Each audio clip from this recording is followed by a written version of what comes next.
Hey everyone, stay tuned for step-by-step instructions on using the Start menu, Settings, and Control panel to uninstall apps in this video.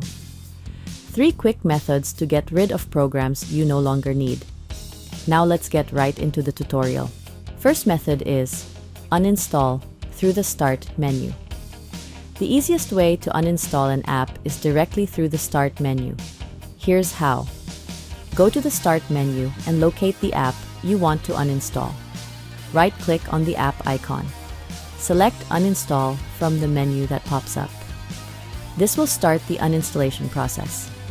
Follow any prompts to fully uninstall the app.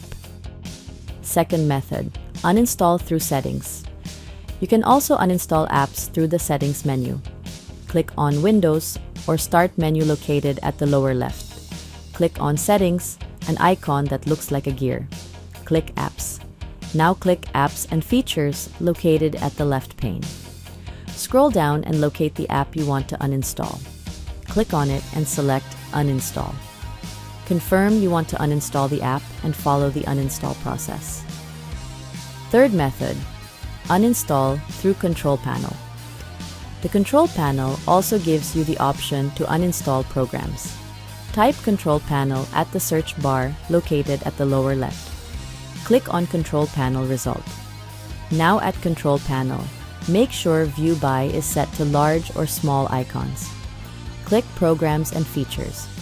Find the app you want to remove or uninstall. Select on it and click Uninstall tab at the top. Follow the on-screen prompts to confirm the uninstall. And that's it.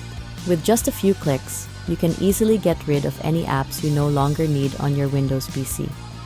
I hope this video helped explain the simple process. Let me know in the comments if you have any other questions.